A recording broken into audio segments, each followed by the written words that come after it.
ज्ञानतस्य ज्ञानाञ्जनशलाकया चक्षुरुन्मीलितं येन तस्मै श्रीगुरुवे नमः।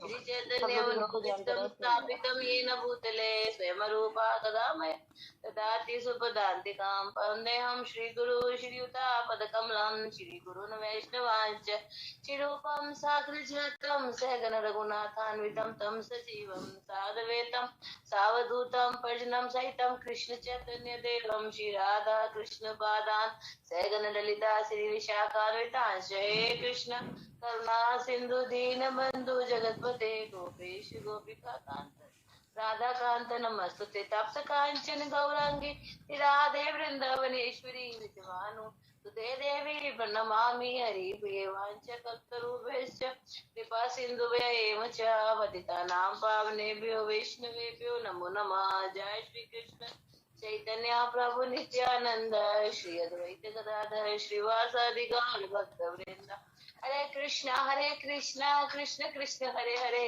हरे राम राम राम हरे हरे नमः ओं विष्णु पादाय कृष्ण कृष्णाय श्रीमते भक्ति वेदांत स्वामी नित्य नामिने नमस्ते सरस्वती देवी गौरवाणी प्रचारिणे निर्विशेष शून्यवादी पाश्चात्य देशतारिणे।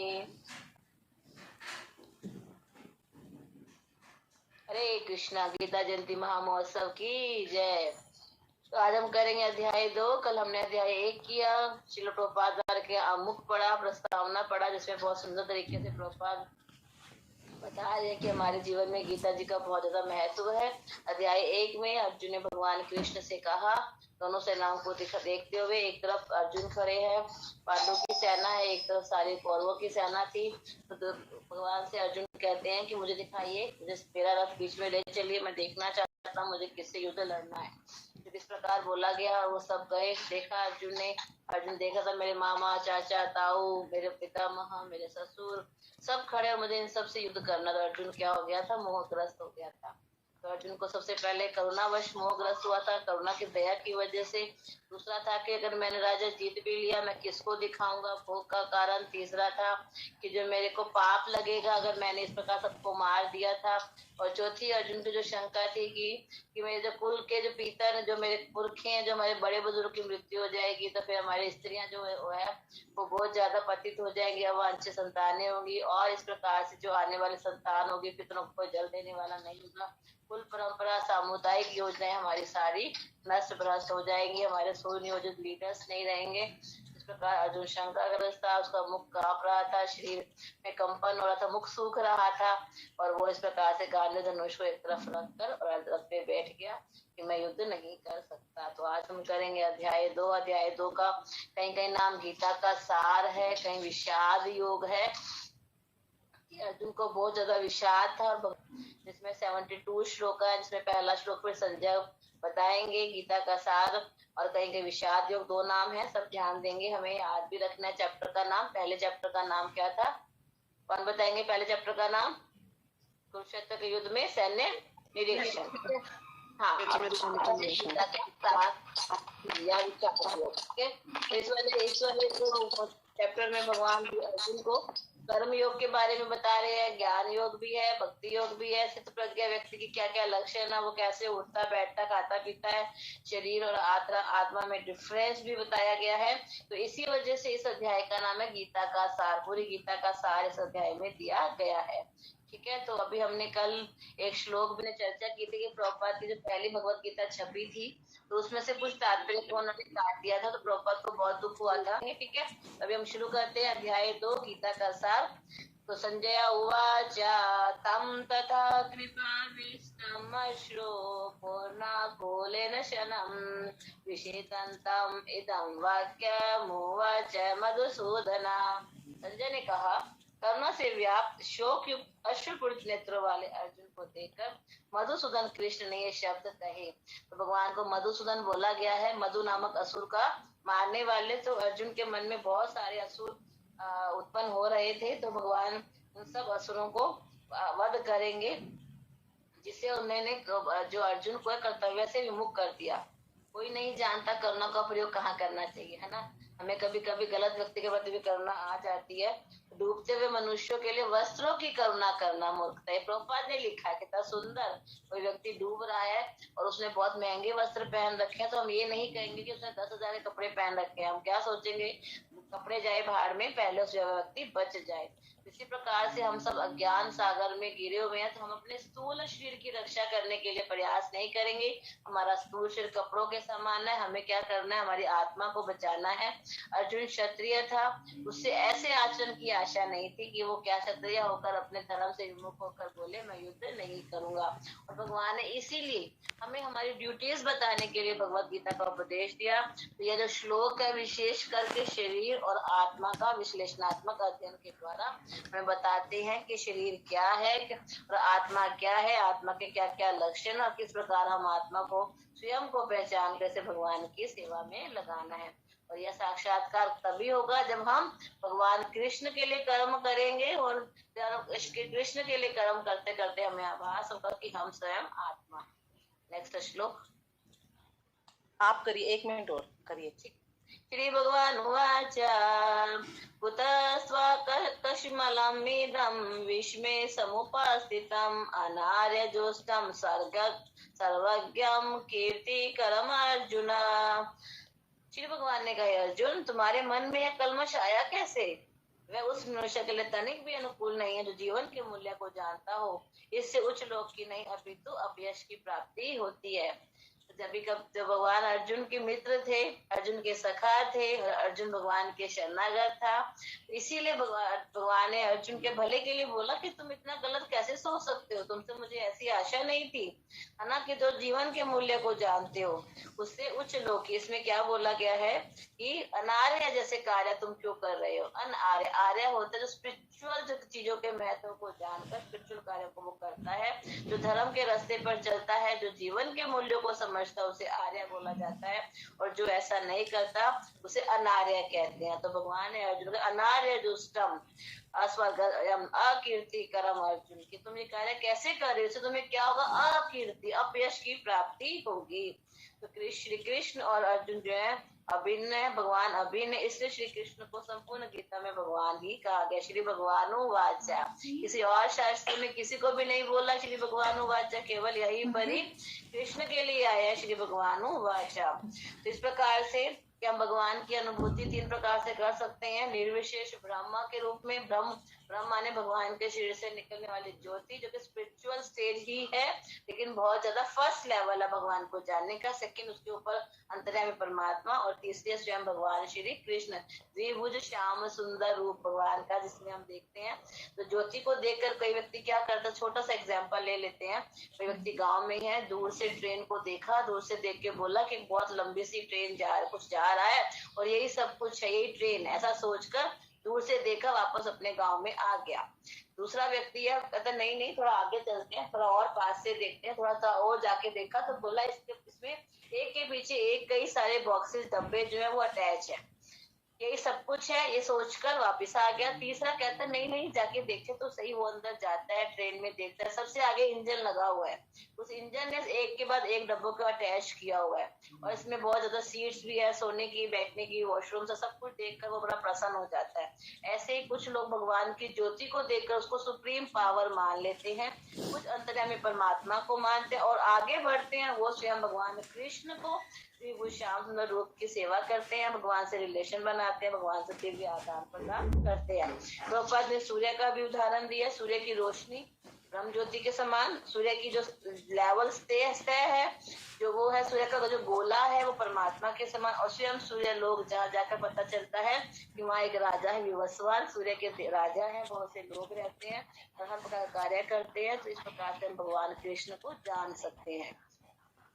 यहाँ पर भगवान की व्याख्या व्यासदेव के पिता पराशर मुनि ने दी थी, जिसमें कि 6 ऐश्वर्य होते हैं, वह भगवान है। और अनलिमिटेड मात्रा में धनवान होता है, शक्तिवान होता है, बहुत ज्यादा यशस्वी होता है, बहुत ज्यादा सुंदर होते हैं, ज्ञानी और त्यागी, सबसे ज्यादा कोई उनके बराबर नहीं, कोई उनसे ज्यादा नहीं, वही पुरुष भगवान कहलाता है। इस प्रकार से भगवान में सब कुछ है। हम देख सकते हैं एग्जाम्पल के जरिए कि ये सारे 6 के 6 ऐश्वर्य भगवान में अनलिमिटेड मात्रा में, किसी अन्य व्यक्ति में नहीं। इसीलिए स्वयं भगवान अपने आप को भगवान कह रहे हैं। ब्रह्मा शिव नारायण कोई भी जीव कृष्ण के समान पूर्ण ऐश्वर्यवान नहीं है। इसीलिए ब्रह्मा जी ब्रह्म संहिता में क्या कहते हैं? ईश्वर परम कृष्णा सच्चिदानंद विग्रह नादिरादिर गोविंदा सर्व कारण कारणम। इसी के साथ श्रीमद् भागवत में भी आता है, ऐते चाश कला पुंसा कृष्णस्तु भगवान स्वयं। कृष्ण स्वयं भगवान है, जबकि भगवान के बहुत सारे अंश है, कला अंश है, इस प्रकार से भगवान है, लेकिन कृष्ण तो स्वयं भगवान है। तो इसी प्रकार से आगे बताया गया, आर्य शब्द उन व्यक्तियों पर जीवन के मूल्यों को जानते हैं जिनकी सभ्यता आत्म साक्षात्कार पर, यानी कि जो चाहते कि हम आत्म साक्षात्कार करें, उनको पता है कि मैं शरीर नहीं आत्मा। लेकिन अर्जुन इस समय शोकग्रस्त था, अपने कर्तव्य से विचलित हो रहा था, और इस प्रकार से उसके जीवन में प्रगति नहीं हो पाएगी। इतना मतलब दोनों परिवार, उसके जो पितृ पक्ष था, मातृ पक्ष था, बहुत बड़े बड़े राजा परिवार से थे, और इस प्रकार कार्य करना उसको शोभा नहीं देता, जिससे उसको अपयश ही मिलेगा। जी श्रील प्रभुपाद की जय। क्लेब्यमास्म गमा प्रार्थना न एतत् त्वयि उपपद्यते क्षुद्रम हृदय दौर्बल्यम त्यक्त्वा उत्तिष्ठ परंतप। हे पृथा पुत्र, इस हीन नपुंसकता को मत प्राप्त हो, यह तुम्हें शोभा नहीं देती है। शत्रुओं के दमन करता हृदय की शुद्र दुर्बलता को त्याग कर युद्ध के लिए खड़े हो जाओ। पिछले चैप्टर में भी भगवान के बहुत सुंदर नाम आए, भगवान के भक्त के भी इतने सुंदर सुंदर नाम आए। उन सबके सब नाम हमें पता होना चाहिए, नामों का मीनिंग पता होना चाहिए। इसको लास्ट में हम डिस्कस भी कर सकते हैं। तो यहाँ पृथा पुत्र मतलब वही कि वसुदेव की बहन जो पृथा व कुंती महारानी है, उनके पुत्र हैं, इसलिए भगवान उनको पृथा पुत्र कह रहे हैं। और शत्रुओं के दमन करता, तुम शत्रुओं को मार सकते हो, तो अपने हृदय के अंदर जो तुम्हारा एक मोह रूपी असुर आ गया है, उसको भी मारकर और ज्ञान के साथ दोबारा युद्ध के लिए खड़े हो जाओ। इसलिए भगवान उसको शत्रुओं के दमन करता है, ऐसे कह के पुकार रहे हैं। तो यहाँ पर भगवान बता रहे हैं कि एक जो क्षत्रिय होता है वो लड़ने से मना नहीं करता, और अगर तुम लड़ोगे नहीं तो तुम अयोग्य क्षत्रिय पुत्र कहलाओगे। तो अपने माता और पिता दोनों के नाम को क्या हो जाएगा? कलंक लगेगा तुम्हारे। और भगवान कृष्ण जिनके घनिष्ठ मित्र हैं, और कृष्ण प्रत्यक्ष रूप में उनके रथ का संचालन भी कर रहे हैं, इतने सब गुण होते हुए भी अगर अर्जुन युद्ध भूमि को छोड़ेंगे तो ये निंदनीय कार्य होगा, है ना। तो यहाँ पर जो उनकी उदारता है, अपने स्वजनों के प्रति उदार दृष्टिकोण है, इसको भगवान हृदय की दुर्बलता कह रहे हैं। जो उदारता है उसको हृदय की दुर्बलता कह रहे हैं। और इस उदारता को एक भी शास्त्र अलाउड नहीं करता कि हाँ तुम अपना कर्तव्य छोड़कर और इस प्रकार से करो। तो यहाँ पर अर्जुन जैसे व्यक्ति को कृष्ण के प्रत्यक्ष निर्देशन में ऐसी उदारता है, तथा कथित अहिंसा का परित्याग कर देना चाहिए। तथा कथित अहिंसा का मतलब लग रहा है कि देखने में कि अर्जुन चाहता है कि इन सबको ना मारा जाए, ये हिंसा करने से पाप लगेगा, लेकिन ये वास्तव में अहिंसा नहीं है, तथा कथित अहिंसा। इसके आगे फिर आएगा, उसमें हम डिस्कस करेंगे कि वास्तविक अहिंसा क्या होती है। जी। अर्जुन उवाच कथं विषमहं संख्ये द्रोणं च मधुसूदना ईशुभिः प्रतियोत्स्यामि पूजा हरिसूदन। अर्जुन ने कहा, हे शत्रुहंता, हे मधुसूदन, मैं युद्ध भूमि में किस तरह भीष्म तथा द्रोण जैसे पूजनीय व्यक्तियों पर उलटकर बाण चलाऊंगा। तो अर्जुन भगवान से क्या कह रहे? शत्रुहंता हरिसूदना, कि अपने शत्रु को मारने वाले हो आप, मधु नामक असुर को मारने वाले हो, और आप मुझे यहाँ भीष्म पितामह द्रोणाचार्य को मारने के लिए कह रहे हो। ये कैसे पॉसिबल है? आपने मारा है किसी को तो शत्रुओं को मारा है, गलत व्यक्तियों को मारा है। और भीष्म पितामह द्रोणाचार्य पूजनीय व्यक्ति है ना। यदि वे भी मुझ पर आक्रमण करे तो मुझे उलटकर आक्रमण नहीं करना चाहिए, वे मुझ पर क्रोध भी करे तो मुझे क्रोध नहीं करना चाहिए। फिर अर्जुन कहता है मैं बाण कैसे छोड़ू उनके ऊपर, है ना। क्या कृष्ण कभी आपने अपने पितामह नाना उग्रसेन संदीपनी मुनि पर कभी आपने हाथ चलाया है? तो अर्जुन ने कृष्ण के समक्ष ये सब बोला कि मैं कैसे चलाऊं, आप तो हरिसूदन हो, मधुसूदन हो, गुरुसूदन तो नहीं हो, पितामह सूदन तो नहीं हो, अब मुझे आप कह रहे हो कि तू युद्ध कर। नेक्स्ट। गुरुन् अहत्वा हि महानुभावान् श्रेयो भोक्तुं भक्ष्यम् अपि लोके अथवा अर्थकामांस्तु गुरुन् ये भुंजीय भोगान् रुधिरपदिग्धान्।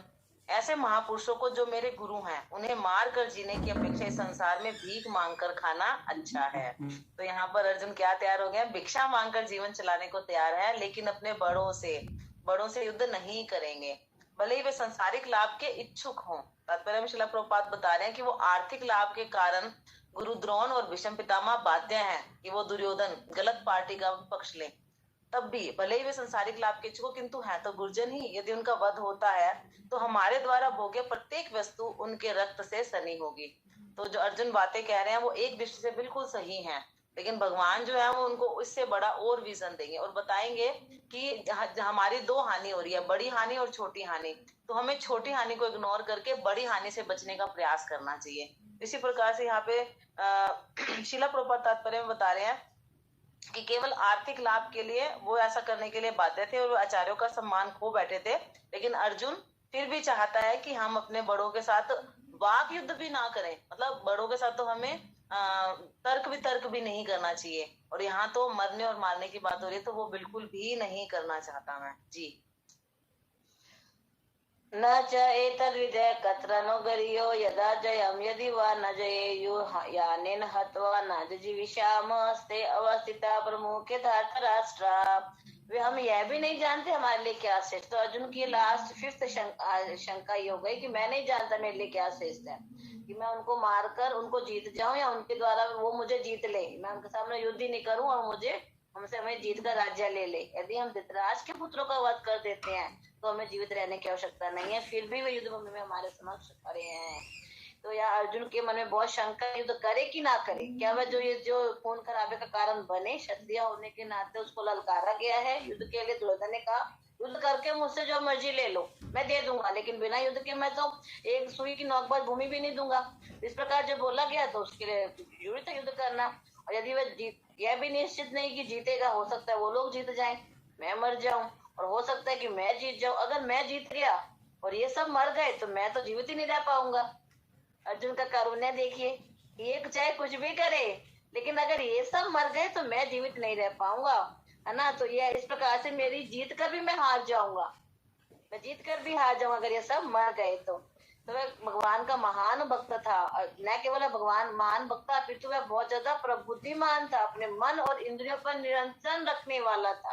कहाँ तो दुर्योधन इन्हीं के राज्यों के लिए अपना बनाए बैठा है, और ये अपने राज्य के लिए कह रहे कि नहीं, और जिसने इतना कुछ गलत किया उसको कह रहे कि मैं युद्ध नहीं करूंगा। तो यह सब जो है वो हमें बताते हैं कि अर्जुन कितना पुण्य आत्मा था। अर्जुन मुक्ति के योग्य था। जब तक कोई इंद्रियों पर अपने नियंत्रण ना करे तब तक कितना ही वह ज्ञान में उठ जाए, ज्ञान उसे मुक्ति नहीं मिलती। तो अर्जुन अपने भौतिक गुणों के अतिरिक्त समस्त दैवी गुणों से भी युक्त था, क्योंकि वह भगवान का भक्त था, भगवान का मित्र था। भक्तो असी में सखा चेती, तो मेरे भक्त भी हो तो मेरे सखा भी हो।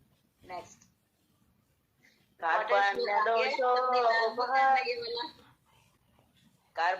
दोषोपह स्वभाव पृच्छामि त्वां धर्म समोढचेता यत् श्रेयसात् निश्चितं ब्रूहि तन्मे शिष्यस्तेऽहं शाधिमां त्वां प्रपन्नम्। आज का हमारा होमवर्क ये श्लोक सबको याद करना है। जिनको याद है वो लास्ट में सुना भी सकते हैं, कल शुरू में सब सुनाएंगे। अब मैं अपनी कृपण दुर्बलता के कारण, तो यहाँ पे आगे कृपण का मतलब बताएंगे प्रभुपाद। तो हृदय की दुर्बलता मतलब जब हमारी मानसिक शक्ति, सोचने समझने की शक्ति खत्म हो जाती है, तो शरीर में भी क्या होता है, जान नहीं रहती कुछ बात करने की, कुछ काम करने की, या उस समस्या के हल की तरफ सोचने की भी शक्ति नहीं रहती। तो मैं अपनी कृपण दुर्बलता के कारण अपना कर्तव्य भूल गया हूँ। अब मुझे क्या करना चाहिए। मतलब अर्जुन को कुछ समझ नहीं आ रहा कि इधर भी नुकसान, इधर भी नुकसान, मतलब इधर कुआं इधर खाई, मैं किधर जाऊं और क्या करूं। ना कुछ करे भी ना रह सकता हूँ, ना कुछ कर पा रहा हूँ, सारा धैर्य खो चुका हूँ। ऐसी अवस्था में आपसे पूछ रहा हूँ, जो मेरे लिए श्रेष्ठ करो उसे निश्चित रूप से बताएं। मैं आपका शिष्य हूँ, आपके शरणागत हूँ, कृपया मुझे उपदेश दीजिए। तो भगवान अर्जुन के माध्यम से हमको उपदेश देंगे। हमारी स्थिति प्रतिदिन सुबह शाम ऐसी होती है कि मैं ये करूँ कि ये करूँ, यहाँ मैं फंस गई, इधर ये करूँ कि इधर जाकर धोबी कुत्ता ना घर का ना घाट का। ऐसी बहुत बार हमारे हालात सिचुएशंस हो जाते हैं। एक बच्चा जब भी परेशान होता है तो तुरंत अपनी माँ के पास जाता है और कहता है मम्मा मैं ये करूँ कि ये करूँ, इसमें ये करूँ तो यहाँ ये नुकसान है, ये करूँ तो ये नुकसान है, तो आप मुझे बताओ क्या करना है। तो ऐसे ही जब जब हमें कोई परेशानी हो, हमें दोनों हाथ खड़े करके भगवान की ही शरण लेनी चाहिए, भगवान से सच्चे हृदय से प्रार्थना करनी चाहिए कि भगवान आप जानते हो कि मेरा भला किसमें है, तो जिसमें आपकी प्रसन्नता हो आप मेरी बुद्धि को उसी तरफ लेकर चलिए। इस तरह से हमें प्रार्थना करनी चाहिए। यह प्रभुपाद बता रहे हैं कि भौतिक संसार में पग पग पर उलझन है और हमेशा ये दावाग्नि संसार की लगी रहती है जो बिना चाहे अपने आप लग जाती है। तो हमें गुरु के पास जाना चाहिए। कृपण का मतलब बहुत सुंदर प्रभुपाद बता रहे हैं, मानव जीवन की समस्याओं को जो हल नहीं करता वो कृपण है। हम क्या करते हैं कि जो धन नहीं खर्च करता वो कंजूस है ना। लेकिन यहाँ पर क्या है, शास्त्रों में कृपण की परिभाषा जो मानव जीवन की समस्याओं को हल नहीं करता। एक जो ब्राह्मण होता है वो जीवन की समस्याओं को हल करने के लिए भक्ति करता है ना, इसलिए वो कृपण नहीं होता। तो हमें भी ध्यान करना है कि हम अपने जीवन की मेन समस्या है क्या है, मेन समस्या जन्म मृत्यु जरा व्याधि, उसका हल कैसे होगा, भक्ति करके। तो यहाँ पर प्रभुपाद आगे बता रहे हैं कि चरम रोग, हम इस शरीर के संबंधियों को तो अपना मानते हैं, दूसरों को पराया मानते हैं। लेकिन भगवान क्या कह रहे हैं, वसुधैव कुटुंबकम, हम सारे जीव भगवान के बच्चे हैं। तो जैसे घर में भाई बहन सहयोग करके चलते हैं, माता पिता खुश होते हैं, ऐसे ही हम अपना और अपने और सब जीवों का भी ध्यान करते हैं तो भगवान बड़े खुश होते हैं। प्रभुपाद ने यही वसुधैव कुटुंबकम की भावना हमें दी। यहाँ पर अर्जुन युद्ध करने का कर्तव्य उसका प्रतीक्षा कर रहा है, लेकिन अपने अपनों के अनुराग और मृत्यु से उनकी रक्षा करने के लिए उलझन में है वो, और इसी वजह से उसने तुरंत भगवान का शिष्यत्व ग्रहण किया, मित्रतापूर्ण बातें बंद कर दी। अभी यहाँ से गुरु और शिष्य की गंभीर बातें चलेंगी। अभी तक तो उनका जो मित्र का था, अभी गुरु का बनेगा। गुरु भगवान कृष्ण भगवत गीता ज्ञान के आदि गुरु हैं जी। माइक म्यूट आपका। जी जी। नहि प्रपश्यामि ममानुपद्रय यजकोच मुशोषणम इंद्रियाणाम अवाप्याभुमाव सपत्नम इदम राज्यम सुरानामपि च आधिपत्यम। अर्जुन कह रहे हैं, मुझे ऐसा कोई साधन नहीं दिखता जो मेरे इंद्रियों को सुखाने वाले इस शोक को दूर कर सके। स्वर्ग पर देवताओं के आधिपत्य की तरह इस धन धान्य संपन्न सारी पृथ्वी पर निष्कटन राज्य प्राप्त करके भी मैं शोक को दूर नहीं कर पाऊंगा। तो अर्जुन को पता था कि मुझे चाहे स्वर्ग का राज्य ही क्यों ना मिल जाए, मैं पूरी पृथ्वी पर एक छत्र राजा भी क्यों ना बन जाऊं, लेकिन जब तक भगवान आप मेरा मार्गदर्शन नहीं करेंगे तब तक मैं सुखी नहीं रह सकता। मेरे इस शोक को दूर, मेरे दुख को कोई दूर नहीं कर सकता। जब अर्जुन भगवान का नित्य संगी है, उसके दुख को कोई दूर नहीं कर सकता, तो हम भौतिक समाज के जो बद्ध जीवात्माएं हैं, हम कैसे आशा कर सकते हैं कि बिना कृष्ण के हम सुखी रह सकते इस भौतिक संसार में, है ना। तब तो द्वापर युग था, युग भी अच्छा था, अब तो कलयुग चल रहा है। तो हमें कहीं भी भगवान की कृपा के बिना सुखी कभी मिल ही नहीं सकती। तो अर्जुन धर्म और सदाचार के नियमों पर आधारित बहुत सारे तर्क प्रस्तुत कर रहा है, और वह जानता था शिष्य हम शादी माम स्वाम प्रपन्नम की मैं आपका शरणागत हूँ, आप मेरे गुरु हो, आप मेरा मार्गदर्शन कीजिए। तो गुरु कहाँ तो उनके मित्र थे, वो कहाँ उनके भाई थे, फटाफट उन्होंने उनको अपना गुरु भी बना लिया। उन्होंने देर नहीं की, देखा इतनी सारी शंकाएं मेरे मन में आ रही है, मैं मोहग्रस्त हो गया हूँ, तो मेरी इस शंका को केवल आपके अलावा कोई और दूर नहीं कर सकता।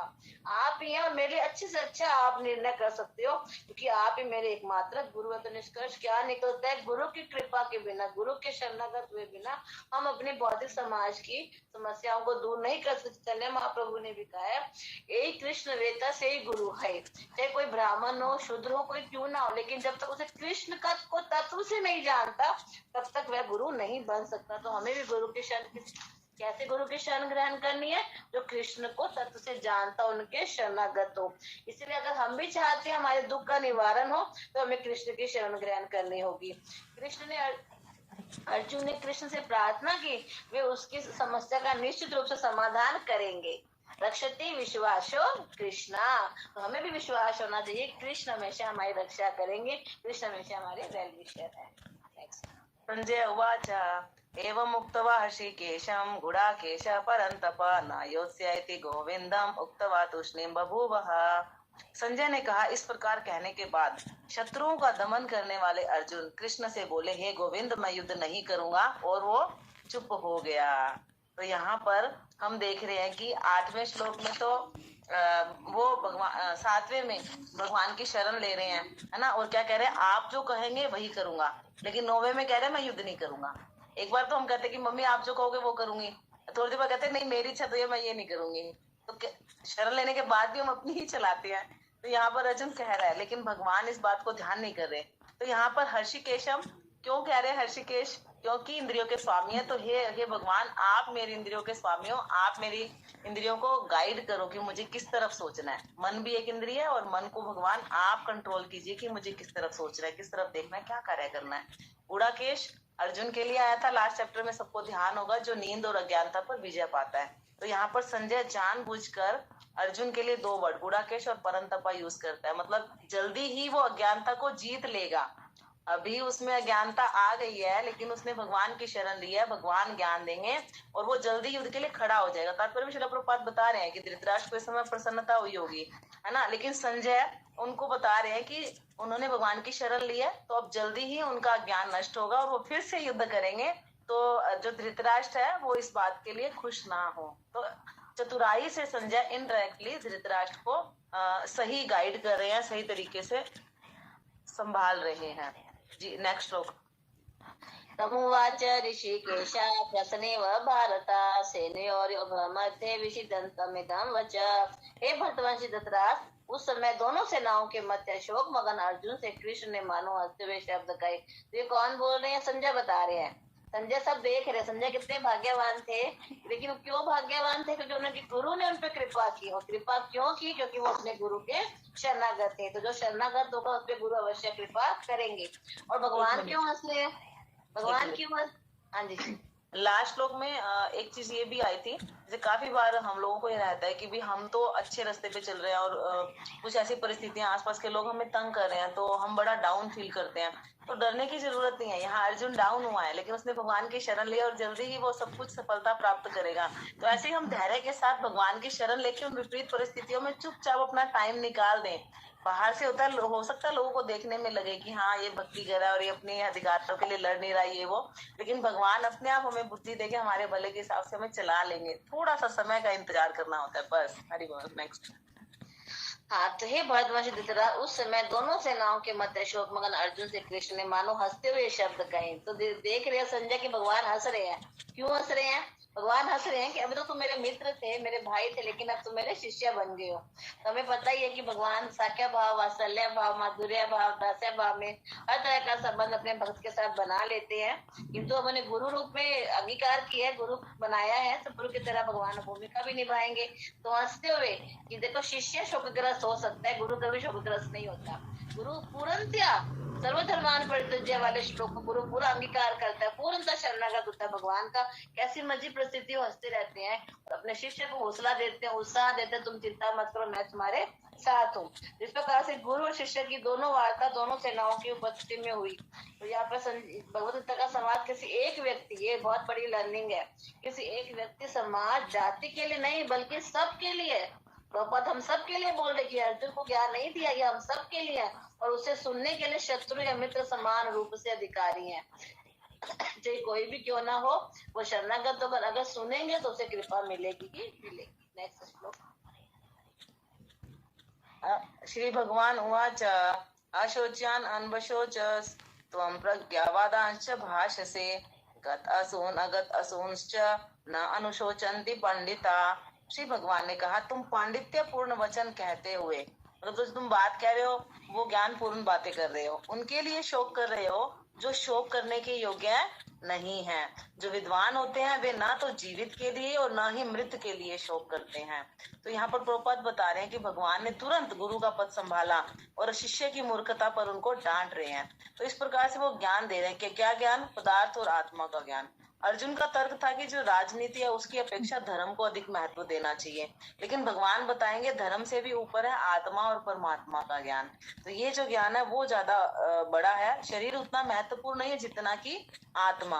तो इसलिए आज का जो पूरा चैप्टर है भगवान आत्मा का ही ज्ञान दे रहे हैं। तो हमारा एक होमवर्क रहेगा वो श्लोक याद करना, दूसरा होमवर्क रहेगा कि पूरा दिन हमने चेक करना है कि किस किस समय हम अपने को शरीर मान के चलते हैं या आत्मा मान के चल रहे हैं। भगवान बार बार हमें 2 दिन तक यही चर्चा करेंगे। तो हमारे लिए बहुत बड़ा होमवर्क है कि दिन में कम से कम 1000 बार खुद को बताना है कि नहीं मैं बॉडी नहीं हूँ, मैं सोल हूँ, मैं सोल हूँ, मैं सोल हूँ। हरि बोल। Mute mute. न त्विवाहं जातु नासं न त्वं निमित्त न दीपा न चैव न भविष्यामः सर्वे वयमतः परम्। ऐसा कभी ना हुआ, मैं ना रहा हूँ, तुम ना रहे हो, अथवा समस्त राजा ना रहे हो, और न ऐसा है कि भविष्य में हम लोग नहीं रहेंगे। तो भगवान कौन है? कृष्ण कौन है? भगवान जो भविष्य, भूत, वर्तमान सब देख सकते हैं। तो कह रहे अर्जुन को समझा रहे कि तुम क्यों चिंता कर रहे हो ये सारे राजा भी पहले थे, आगे रहेंगे, तुम भी पहले थे, आगे रहोगे, मैं भी पहले था, रखो, मैं आगे भी रहूंगा। यहाँ बता रहे हैं कि सारे शाश्वत प्राणी है, शाश्वत है, जो हमेशा रहने वाले, नित्य रहने वाले हैं। इन जीवों की बद्ध और मुक्त अवस्था में भगवान एकमात्र उनके पालक है। तो भूतकाल में अलग अलग रूप में उपस्थित थे, शरीर अलग अलग था, कार्य अलग अलग थे, लेकिन सारे ये शाश्वत पुरुष हैं, थे और हमेशा रहेंगे। तो एक सामान्य मनुष्य, प्रभुपाद बता रहे कि 4 अवगुण होते हैं उसके अंदर। उसकी अपूर्ण इंद्रियां होती है, मोहग्रस्त होता है, भ्रमित होता है, और वो कपटी होता है, मानता नहीं गलती करके। लेकिन जो भगवत गीता है वो इन सब से ऊपर है। भगवत गीता भगवान श्री कृष्ण के मुख से गाया हुआ गीत है। श्री कृष्ण को सामान्य व्यक्ति मान लेने पर गीता की सारी महत्ता जाती रहेगी। तो हमें कृष्ण को यहाँ पर, अर्जुन जो मनुष्य रूप में था, पुरुष रूप में था, जो भौतिक संसार का व्यक्ति था, हम कृष्ण को ऐसा ना माने। प्रॉपर क्लियर कह रहे हैं कि अगर हम ऐसा करेंगे तो हम संशय आत्मा विनश्यति, हम संशय करेंगे कि कृष्ण भी अर्जुन की तरह थे, तो वो गलत होगा। तो इसीलिए कहते हैं कि ये आध्यात्मिक अस्तित्व केवल भगवत भक्तों द्वारा ही जानने के योग्य है। अब भक्त क्या करते हैं, गीता को गलत तरीके से लेते हैं। जिस प्रकार से कोई क्या करता है, मधुमक्खी के द्वारा जो हमें शहद मिलता है, उसको पीछे पॉट से बाहर की बात चाटने का प्रयास करें तो हमें पता नहीं चलेगा कि शहद कितना टेस्टी है ना। ऐसे ही गीता, बिना गुरु की शरणागत हुए हम इस गीता के ज्ञान को आत्मसात नहीं कर सकते। तो भगवान जो कह रहे हैं उसका वो बात सही है कि पहले भी थे, अब भी और आगे रहेंगे। अर्जुन, तुम्हें शौक करने का कोई कारण नहीं है। नेक्स्ट। देहिनो अस्मिन् यथा देहे कौमारं यौवनं जरा तथा देहांतर प्राप्ति धीरस्तत्र न मोयति। जिस प्रकार शरीरधारी आत्मा इस वर्तमान शरीर में बाल्यावस्था से तरुणावस्था फिर वृद्धावस्था में निरंतर अग्रसर होता रहता है, उसी प्रकार मृत्यु होने पर आत्मा दूसरे शरीर में चली जाती है। धीर व्यक्ति ऐसे परिवर्तन से मोह को प्राप्त नहीं होता।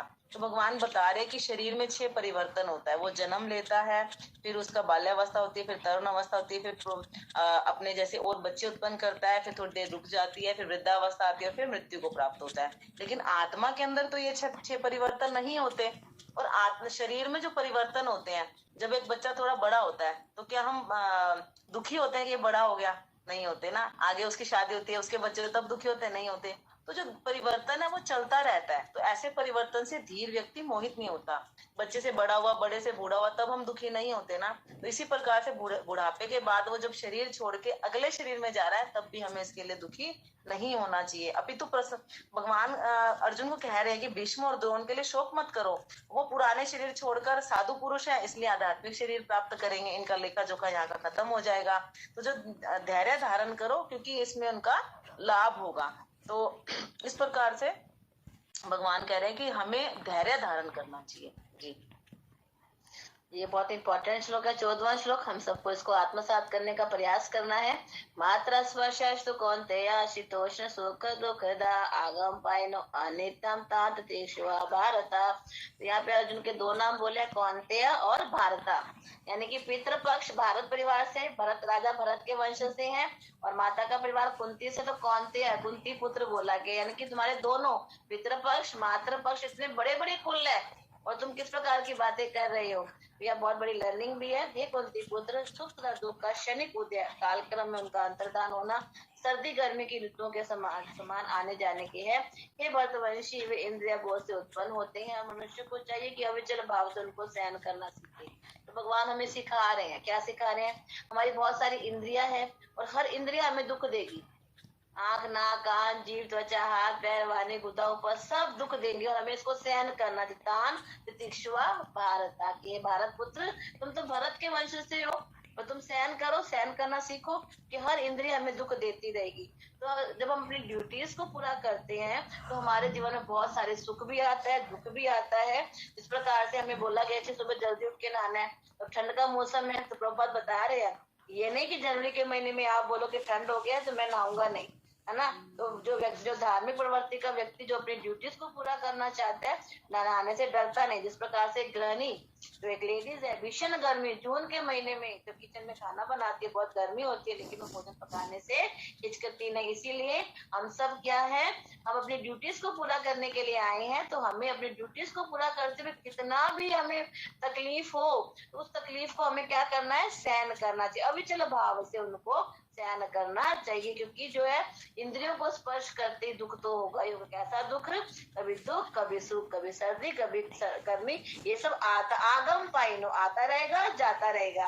तो तुम इसे अर्जुन सहन करो। तो हमें लर्निंग दे रहे हैं कि मनुष्य को ज्ञान प्राप्त करने के लिए बहुत सारे हमारे 4 रूल्स को फॉलो करने में हमें दिक्कत आती है, 16 माला का जप करने में दिक्कत आती है, लेकिन ये हमारी ड्यूटी है।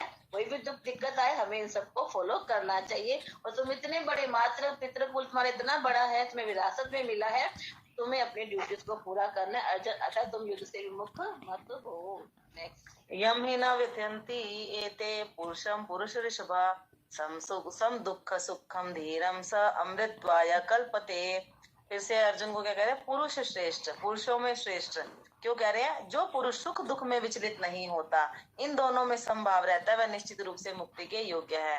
तो बता रहे हैं कि जो सुख दुख में विचलित नहीं होता, दोनों में समभाव रहता है। तो भगवान अर्जुन के माध्यम से हम सबको बता रहे हैं, एक छोटा बच्चा होता है, थोड़ा सा कोई कुछ चीज मिली, खुश होके 1 मिनट में उछल रहा है, कूद रहा है, 1 मिनट में चोट लगी, रोने लग गया। तो बच्चे के इमोशंस बहुत जल्दी जल्दी चेंज होते हैं, और हम लोग क्या उनकी बातों पे इतना गौर करते हैं? नहीं, इग्नोर कर देते हैं। क्यों? क्योंकि बड़ों में समझ है कि अभी बच्चा खुश हो रहा है, 5 मिनट बाद नॉर्मल हो जाएगा। अभी बच्चे को चोट लगी है, 2 मिनट बाद उसको चोट को भूल जाएगा और फिर से अपने खेल में लग जाएगा।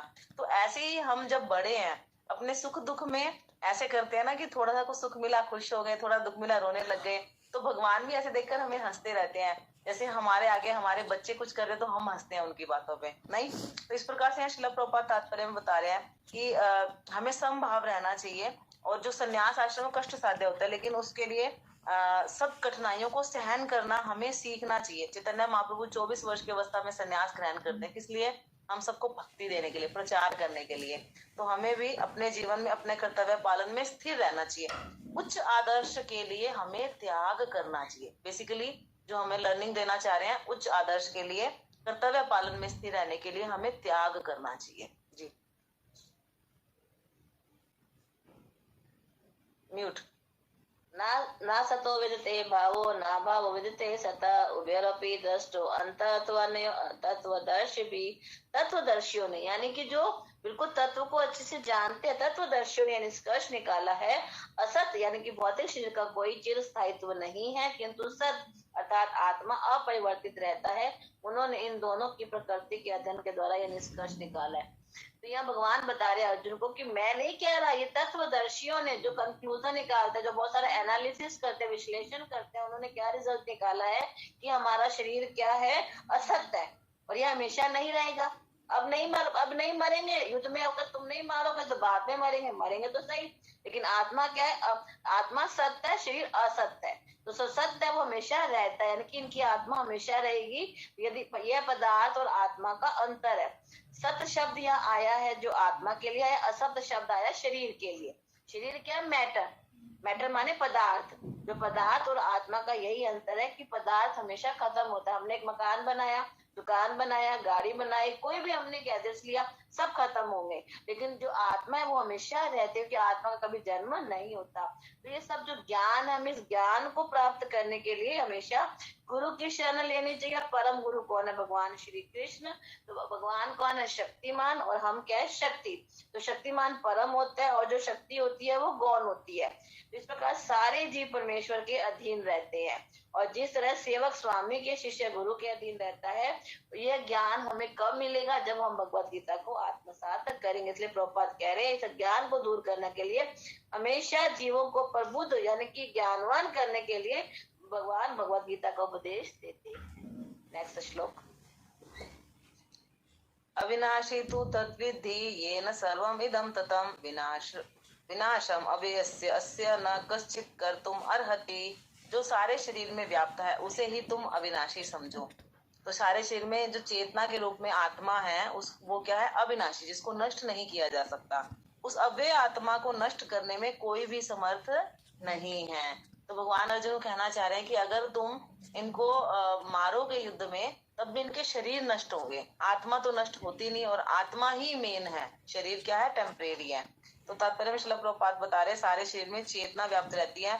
शरीर के किसी भी अंग में मतलब हमें पीड़ा होती है तो पूरा शरीर उसको महसूस करते हैं हम, है ना। तो पूरे शरीर में चेतना के रूप में हम सुख दुख को अनुभव करते हैं। चेतना की यही व्याप्ति एक शरीर तक सीमित है। हम अपने शरीर के पेन को जानते हैं, दूसरे शरीर के पेन को नहीं समझ सकते। तो ये व्यष्टि आत्मा है हम।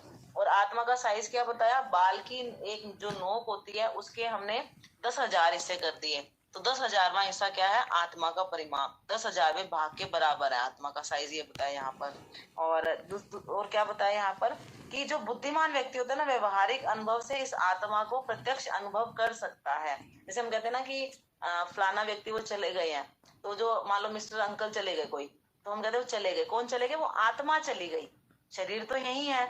तो हमने चले गए किसके लिए वर्ड यूज किया, उस आत्मा के लिए यूज किया। लेकिन हम देखते शरीर को ही है और शरीर को ही देखना चाहते हैं, शरीर को इम्पोर्टेंस दी, आत्मा को ना कभी देखा, ना उसको महसूस किया, ना उसको इम्पोर्टेंस दी। तो बता रहे कि आत्मा और परमात्मा दोनों इस शरीर के हृदय में रहते हैं। आत्मा जो शक्ति का स्रोत है वो आत्मा है, और शक्ति की सारी शरीर की सारी शक्ति हमारे हृदय से मतलब आत्मा से है। जी। अंतवत इमे देहा नित्य शोक्ता शरीरिना अनाशिनो अपरमेयस्य तस्मा युद्धस्व भारत।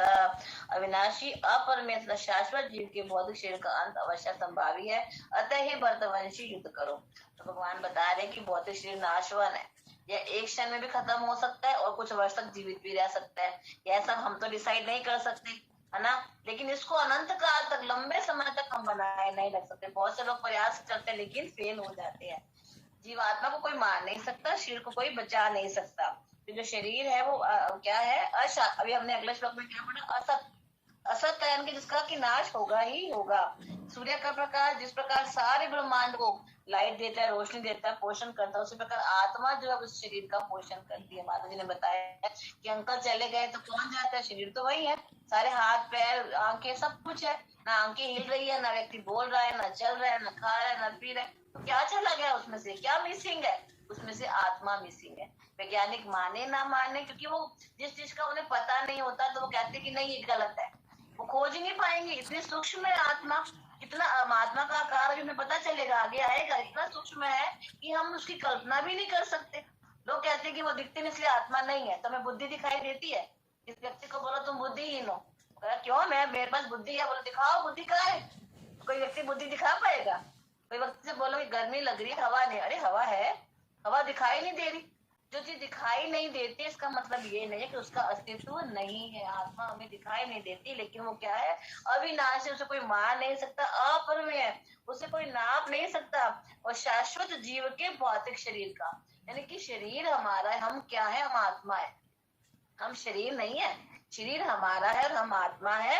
इसलिए कह रहे हैं वर्तमान तुम युद्ध करो, तुम हिचकिचाओ मत, आत्मा उनकी फिर भी जीवित रहेगी, अब नहीं मरेगा, बाद में मरेगा, लेकिन अब तुम अपने ड्यूटीज को पूरा करते हुए करोगे, यह सबके लिए भला ही होगा।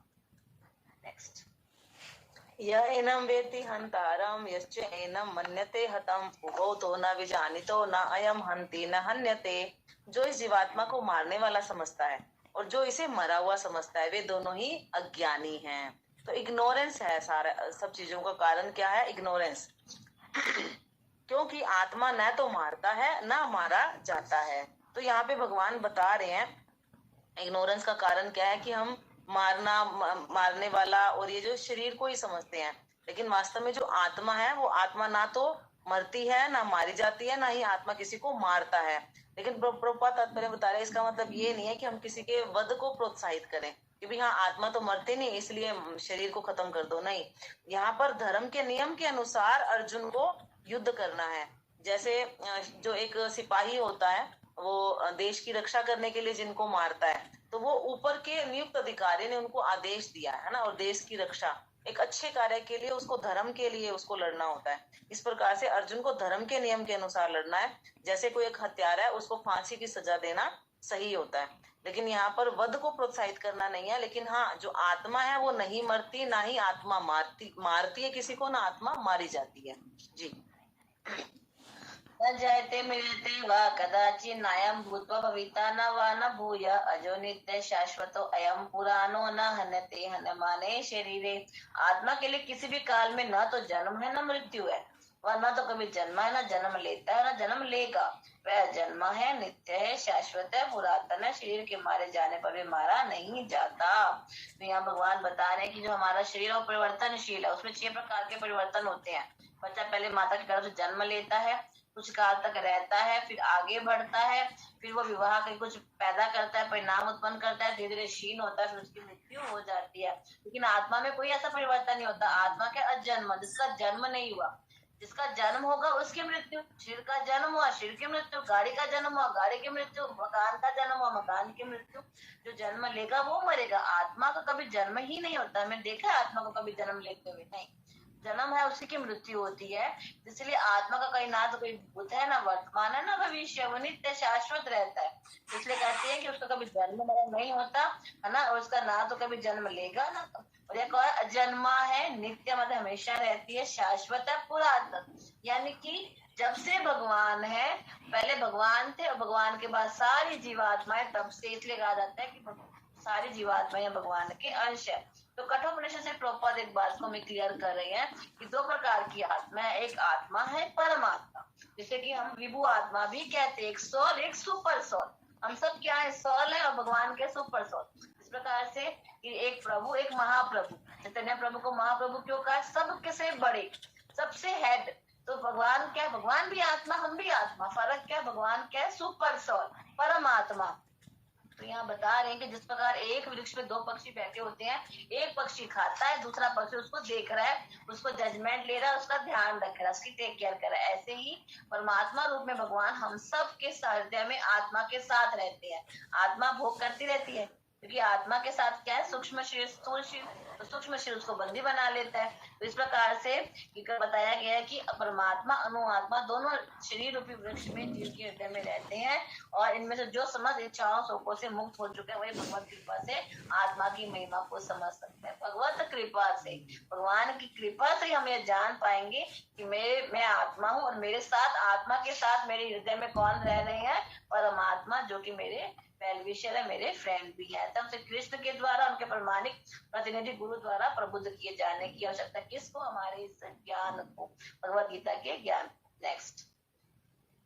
वेद विनाशिनम नित्यम या एनम अजम अव्ययम कथम स पुरुषा पार्थ कम घातयन्ति हन्तिकम।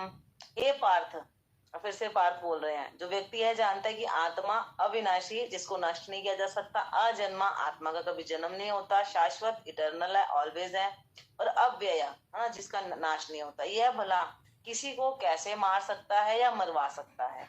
मतलब जो आत्मा होती है वो किसी को नहीं मारती, ना किसी को मरवा सकती। यही दो श्लोक पहले ही भगवान ने बताया हमें। तो तात्पर्य में श्रील प्रभुपाद बता रहे हैं कि हर चीज की ना एक उपयोगिता होती है। ज्ञानी को पता होता है कि कौन सी चीज की कहाँ पर कैसे यूज करना है।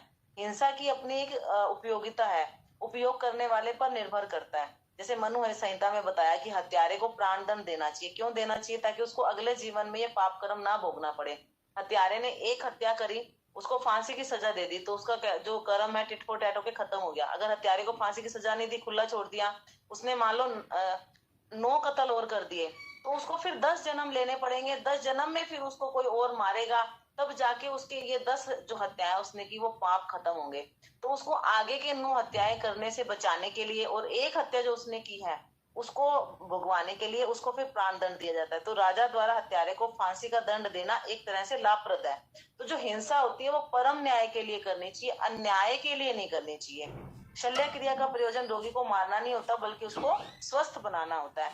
तो भगवान कृष्ण के आदेश पर अर्जुन जब ये युद्ध करेंगे तो ये पूरे ज्ञान के साथ करेंगे, धर्म की स्थापना के लिए करेंगे। ये अधर्म नहीं होगा, ये पाप भी नहीं होगा। जी। वासांसि जीर्णानि यथा विहाय नवानि गृह्णाति नरो अपराणि तथा शिरानि विहाय जीर्णान्यनयानि संयाति नवानि देहि। जिस प्रकार मनुष्य अपने पुराने वस्त्रों को त्याग कर नया वस्त्र धारण करता है, उसी प्रकार आत्मा पुराने तथा व्यर्थ के शरीरों को त्याग नवीन हमारे वस्त्र पुराने हो जाते हैं, फट जाते हैं, हम क्या करते हैं? फेंक देते हैं, नए खरीद लेते हैं, पहन लेते हैं। ऐसे ही जब आत्मा का वस्त्र क्या? ये शरीर। जब हमारा शरीर बूढ़ा हो जाता है, पुराना हो जाता है, बेकार हो जाता है, तो वो शरीर को त्याग कर आत्मा नए शरीर में चली जाती है। जैसे हमने भी मुंडक उपनिषद का किया था, वैसे कठोपनिषद वगैरह में भी सेम चीज आती है कि एक वृक्ष पर दो पक्षी बैठे, यानी कि हमारे शरीर के अंदर दो पक्षी हैं, एक आत्मा एक परमात्मा है। इस प्रकार एक पक्षी फल खाता है, भोक्ता के रूप में है, चिंताग्रस्त है, विषाद है, लेकिन दूसरा व्यक्ति जो है, दूसरा पक्षी क्या है? मित्र के रूप में वहां बैठा है, सब कुछ देख रहा है।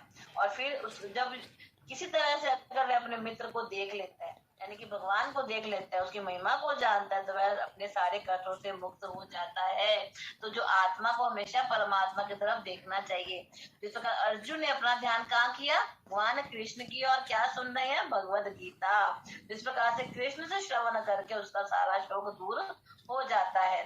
तो भगवान ने अर्जुन को क्या उपदेश दिया कि तुम्हारे पितामह, गुरु, जो द्रोणाचार्य, कृपाचार्य सब क्या है, इनके शरीर पुराने हो गए हैं, वस्त्र पुराने हो गए हैं, सब चीजों को त्यागेंगे और नया शरीर मिल जाएगा। और सब क्या, ये धर्म परायण है। और युद्ध, जो अपने ड्यूटीज के लिए युद्ध करता है उसको क्या मिलता है, स्वर्ग तो मिल ही जाता है ना। कुछ लोगों को चला जाता है, अतः अर्जुन का शोक करना सही नहीं है, भगवान ये सब कह रहे हैं। बीच में कई भक्तों की हैंड रेज है, फिर अर्जेंट काम है तो आप बता सकते हैं कोई भक्त। अभी शालिनी माता जी का हो रहा था, मीना माता। आपको न शोष्यति मारुता। भगवान बार बार आत्मा की क्वालिटीज हमें बता रहे हैं। क्यों बता रहे हैं? ताकि हमें पता लग जाए कि हम आत्मा है और हमारे अंदर कितनी शक्ति है। लेकिन हम अपना शरीर खुद को मानकर हमेशा शरीर के लिए भयभीत रहते हैं। यह आत्मा ना तो कभी किसी शस्त्र द्वारा खंड खंड किया जा सकता है, ना अग्नि द्वारा जलाया जा सकता है, ना जल द्वारा भिगोया या वायु द्वारा सुखाया जा सकता है। तो भगवान ये ज्ञान दे रहे हैं। इसके परफेक्ट एग्जाम्पल है प्रहलाद महाराज। प्रहलाद महाराज को अग्नि में भी जलाया, जल में भी डाला, है ना, कहाँ कहाँ क्या क्या नहीं किया। लेकिन वो क्योंकि उनकी चेतना भगवान के नाम स्मरण में रही, उनकी चेतना शरीर से ऊपर थी, इसलिए भगवान ने उनकी इतनी रक्षा की और इस प्रकार से उन्हें कोई भी चीज हार्म नहीं कर पाई। लेकिन हम हमेशा इस शरीर के लिए डरते रहते हैं कि अरे इसको कोई शरीर को काट ना दे, डुबो ना दे, मार ना दे, है ना। ठीक है, शरीर की रक्षा करनी है, लेकिन इससे भी ज्यादा इम्पोर्टेंट आत्मा, उसकी उससे ज्यादा केयर करनी है, वो हम नहीं देखते हैं। यहाँ पे श्रील प्रभुपाद बता रहे हैं कि उस समय ये अस्त्र बहुत सारे होते थे जो कि आजकल नहीं है। नाभिकीय हथियारों की जो थी गणना अग्नि अस्त्रों में की जा सकती है। पहले कोई अग्नि वाले अस्त्र फेंकता था तो दूसरा व्यक्ति पानी वाले हथियार फेंकता था उसको शांत करने के लिए। लेकिन आजकल के जो वैज्ञानिक है उन्होंने अब तक इस चीज को खोजा नहीं है। उस टाइम ये सारे अस्त्र होते थे, इसलिए भगवान बता रहे हैं कि आत्मा को इस प्रकार से कोई भी नष्ट नहीं कर सकता। जी। अयम अछेद्य अयम अधय अयम अकलेर शोषेव च नित्य सर्वगता स्थानो चलो अयम सनातन। आत्मा के गुण बता रहे। अछेद्य, यह टूटने वाला नहीं है, यह जलने वाला ना, तो यह आत्मा अखंडित तथा अघुलनशील है। इसे ना तो जलाया जा सकता है, ना सुखाया जा सकता है। और यह क्या क्या, यह शाश्वत है, सर्वव्यापी है, अधिकार अविकारी है, स्थिर तथा सदैव एक साथ रहने वाला है। तो यहाँ पर बहुत सारे अनु आत्मा के गुण बताए जा रहे हैं। आत्मा पूर्ण आत्मा का अनुअंश है। पूर्ण आत्मा भगवान है और हम सब क्या है, अनु आत्मा, हम उनके अंश हैं। तो किसी प्रकार कोई परिवर्तन नहीं होता। तो एक सबसे इम्पोर्टेंट चीज क्या है, सर्वगता, सब जगह। हमें लगता है कोई व्यक्ति पानी में रहकर डूब जाएगा, लेकिन पानी में बहुत सारे रहते हैं, जलचर रहते हैं। कोई कहता है कि अग्नि में, आग में सब लोग मर जाते हैं, लेकिन आग में बहुत सारे कीटाणु। इस प्रकार से यहाँ प्रभुपाद बता रहे हैं कि सूर्य लोग जो इतना गर्म है, लेकिन वहां पर भी जीवात्माएं रहती है, सर्वगता। तो ये सब किसकी वजह से, सब भगवान की वजह से है। भगवान ने अलग अलग वस्त्र दे दिए। कई लोग जो पहाड़ों पे रहते हैं मोटे वस्त्र पहनते हैं, वही हमारे यहाँ पे गर्मी होती है, हम पतले वस्त्र पहनते हैं। तो किसको कैसा वस्त्र दे दिया, किसको कैसा वस्त्र दे दिया, लेकिन सब में जीवात्माएं वही है। इसलिए कहा गया नित्य, हमेशा रहती है, हर जगह रहती है, सर्वगत, सर्वव्यापी है, अपरिवर्तन है, अविकारी है। और ये क्या है कि हर जगह रहती है, और सनातन भी है, सदैव एक सा हमेशा रहता है। तो तुम्हें शोक करने की जरूरत नहीं है। हमेशा अर्जुन को बहुत सारे लॉजिक देकर भगवान समझाने का प्रयास कर। जिसको अपने बच्चा कोई बिना बात की जिद करता है, हम कितने सारे एग्जाम्पल देते हैं, कितने सारे कि हम सही हैं, उसके लिए बहुत सारे देते हैं लॉजिक्स। भगवान भी अर्जुन को यहाँ समझा रहे हैं, शास्त्रों के हिसाब से भी समझा रहे हैं, तत्वदर्शियों के हिसाब से भी समझा रहे हैं। अव्यक्तो अयम अचिंत्यो अयम अविकार्यो अयम उच्यते तस्मात् एवं विदित्वा एनम न अनुशोचितुम अर्हसि। यह आत्मा अव्यक्त है, अकल्पनीय, अपरिवर्तनीय कहा जाता है। यह जानकर तुम्हें शरीर के लिए शोक नहीं करना चाहिए। तो हम शरीर को तो देखते हैं लेकिन आत्मा की क्वालिटीज को नहीं जानते, इसलिए हम भय में, चिंता में, उद्विग्न, शोक में रहते हैं। तो यहाँ श्रील प्रभुपाद बता रहे हैं कि हमें जो भी कुछ चीजें हैं, कई चीजें हम अपने ज्ञान के आधार पर नहीं समझ सकते, हमारी लिमिटेशंस हैं। कुछ बातें हमें उच्च प्रमाणों के आधार पर माननी होती है। जैसे कि हमारे पिता कौन है, इसको सिर्फ बताने के लिए प्रमाण कौन है, हमारी माता, है ना। इसी प्रकार से परम पिता कौन है, भगवान कृष्ण, ये कौन बताते हैं, शास्त्र। तो शास्त्र क्या है, हमारी माता है। तो शास्त्रों के अध्ययन के अतिरिक्त आत्मा को समझने का कोई तरीका नहीं है। इसलिए हमें शास्त्रों की शरण लेनी चाहिए, उसी से हमें आत्म साक्षात्कार, सेल्फ रियलाइजेशन होगा। क्या है सेल्फ रियलाइजेशन? कि मैं एक आत्मा हूँ, शरीर नहीं हूँ। इसलिए भगवान यहाँ शिला प्रभुपाद बता रहे हैं कि कुछ चीजें हमें उच्च प्रमाणों के आधार पर माननी चाहिए, जहां तक हम प्रैक्टिकल करके नहीं देख सकते। अगर कोई एक व्यक्ति सोचे कि मेरा पिता कौन है, मैं पूरे संसार में जाकर डीएनए टेस्ट करवाऊं, तो नॉट पॉसिबल। तो हमें उच्च प्रमाणों के आधार पर उस चीज को मान लेना चाहिए। जी। अथ चैनम नित्य जातम नित्यम वामन से मृतम तथापि त्वं महाबाहो नैनम शोचितुम अर्हसि। तो भगवान कहते हैं तुम चलो ये वैदिक कल्चर को ना मानो, वैदिक संस्कृति को ना मानो। तो इसलिए कहते हैं यदि तुम यह सोचते हो कि आत्मा का जीवन का लक्षण सदा जन्म लेता है, सदा मरता है, तो भी महाबाहो तुम्हें शोक करने का कोई कारण नहीं है। कि तुम इस वैदिक जो शास्त्र में बता रहे हैं, तुम इस चीज को ना मानो। तुम सोचते हो कि आत्मा जन्म भी लेती है, मरती भी है, तो तुम्हें क्या फायदा शोक? तो भी तुम्हें शोक करने का कोई कारण नहीं है। क्यों कारण नहीं है? कि हमारा एक दर्शन है, वैभाषिक दर्शन। वो क्या कहता है कि जो ये सब जो उत्पन्न हो रहा है, जो विनाश हो रहा है, रसायनों से बनता है, केमिकल से बनता है। थोड़ा सा केमिकल खत्म भी हो गया तो क्या हो गया, है ना, फिर पैदा हो जाएगा, है ना। तुम ये मानते हो आत्मा का जन्म भी होता है, आत्मा की मृत्यु भी होती है। चलो भीष्म पितामह द्रोणाचार्य, तुम भाई भाई बंधु सब मर भी जाते हैं, तो फिर दोबारा जन्म ले लेंगे। और साथ में कहते हैं कि उनको क्या कहते हैं, महाबाहो, कि तुम तो इतने अच्छे हो, तुम तो इतने, तुम्हारी बाजू में इतने शूरवीर है, तुम इतने बलशाली हो, तुम इस प्रकार शोक कर रहे हो। तो भगवान यहाँ एक और चीज और क्लियर कर रहे हैं कि यदि आत्मा का पुनर्जन्म नहीं होता तो अर्जुन को अपने पितामह गुरु के वध करने के पाप फलों से डरने का कोई कारण नहीं था। और अर्जुन को भगवान व्यंग पूर्ण कह रहे हैं, महाभाव। जैसे कोई हमारा बच्चा होता है, बहुत बलशाली होता है, लेकिन वो कहता नहीं ये काम मुझसे नहीं होगा। जैसे भगवान हनुमान जी थे, हनुमान जी कहते मैं सागर कैसे लांगू, कैसे सागर को लांगूंगा। तो वहां पर उन्हें बताया गया कि नहीं तुम बड़े बलशाली हो, उनको याद दिलाया गया, उनमें फिर वापस उत्साह आया, ताकत आई, वो सागर को लांग गए। इस प्रकार से अर्जुन को भगवान कह रहे हैं कि तुम तो महाबाहो शूरवीर हो, तुम कायर थोड़े ना हो, तो तुम ऐसे डर रहे हो। अगर तुम्हारे पितामह वगैरह सब मर भी गए तो कोई बात नहीं, दोबारा पैदा हो जाएंगे, तुम्हें शोक करने का कोई कारण नहीं है। नेक्स्ट।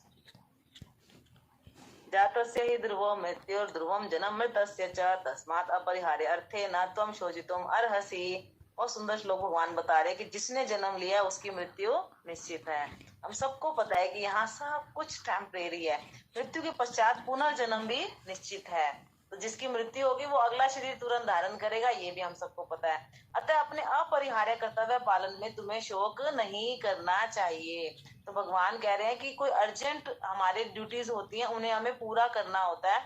उस काम से क्या लॉस होगा ये सोचकर हमें वो काम को छोड़ना नहीं होता है। जैसे हम खाना खाते हैं तो कुछ ना कुछ वेस्ट प्रोडक्ट बनते हैं, कहीं ना कहीं टॉक्सिन रुकता है, फिर उसे कुछ टाइम बाद हमारी बीमारियां भी बनती है। तो ऐसा तो नहीं है कि हम खाना खाना छोड़ देते हैं। तो इस प्रकार से यहाँ भगवान बता रहे हैं कि जिसने जन्म लिया ना उसकी मृत्यु तो होगी। और भगवान वैसे भी आगे बताएंगे कि ये सब मेरे द्वारा मारे जा चुके, तुम्हें तो सिर्फ निमित्त मात्र बनना है। इसी प्रकार से यहाँ ये बता रहे हैं कि इसका मतलब ये नहीं है कि हम वृथा ही हत्या को, वध को समर्थन दें, लेकिन शांति और व्यवस्था बनाए रखने के लिए हिंसा और युद्ध अपरिहार्य है। अगर कोई गलत काम करता है तो उसको पनिशमेंट नहीं देंगे तो फिर वो और ज्यादा गलत काम करेगा, उसका भी भला नहीं है। इसलिए भगवान कह रहे हैं कि क्षत्रिय का धर्म है युद्ध करना। और यहाँ पर भगवान की इच्छा है कि युद्ध होना चाहिए। जब पिता देखते हैं ना कि अब और कोई उपाय नहीं रहा, तो ये काम करना, बच्चों को डांटना या उनको इतना पनिश करना बहुत जरूरी हो गया, तो फिर पिता को वो कदम उठाना पड़ता है। इसलिए यहाँ अर्जुन को बता रहे हैं कि ये काम तुम्हें करना जरूरी है। तो यहाँ पे अनुचित कर्तव्य पथ का चुनाव करना चाहिए। स्वजनों की मृत्यु को तो वह वैसे भी रोक नहीं सकता, ऐसे भगवान कह रहे हैं। अव्यक्तादीनि भूतानि व्यक्तमध्यानि भारत अव्यक्त निधनानेव तत्र का परिवेदना। सारे जीव प्रारंभ में अव्यक्त होते हैं, मध्य अवस्था में व्यक्त होते हैं, विनष्ट होने पर पुनः अव्यक्त हो जाते हैं। शोक करने की क्या अवस्था है? हमें कुछ वस्तु शुरू में नहीं दिखाई देती, फिर हमारे पास होती है, और फिर अगर गायब भी हो गई तो हमें क्या दुख है? पहले कोई व्यक्ति बहुत गरीब था, फिर धन आ गया, अमीर बन गया, फिर दोबारा गरीब हो गया, तो क्या तुम शोक क्यों कर रहे हो? इस प्रकार प्रभुपाद तात्पर्य में बता रहे हैं कि बहुत बड़ी बिल्डिंग है, कोई विशाल गगनचुंबी महल है, पहले था नहीं, फिर प्रकट हो गया और फिर खत्म हो गया, तो इसमें शोक करने की क्या आवश्यकता है? क्या तुम्हारे भीष्म पितामह सारे संगी पहले थे? नहीं थे, बाद में थे, अब हैं, और फिर अगर चले भी गए तो तुम्हें शोक नहीं करना। इसके अलावा क्या बता रहे हैं कि तुम आत्मा के अस्तित्व को मानो ना मानो, इसे शरीर के लिए शोक मत करो, ये शरीर तुम अभी खत्म हो जाएगा, दोबारा पुनः प्रकट भी हो जाएगा।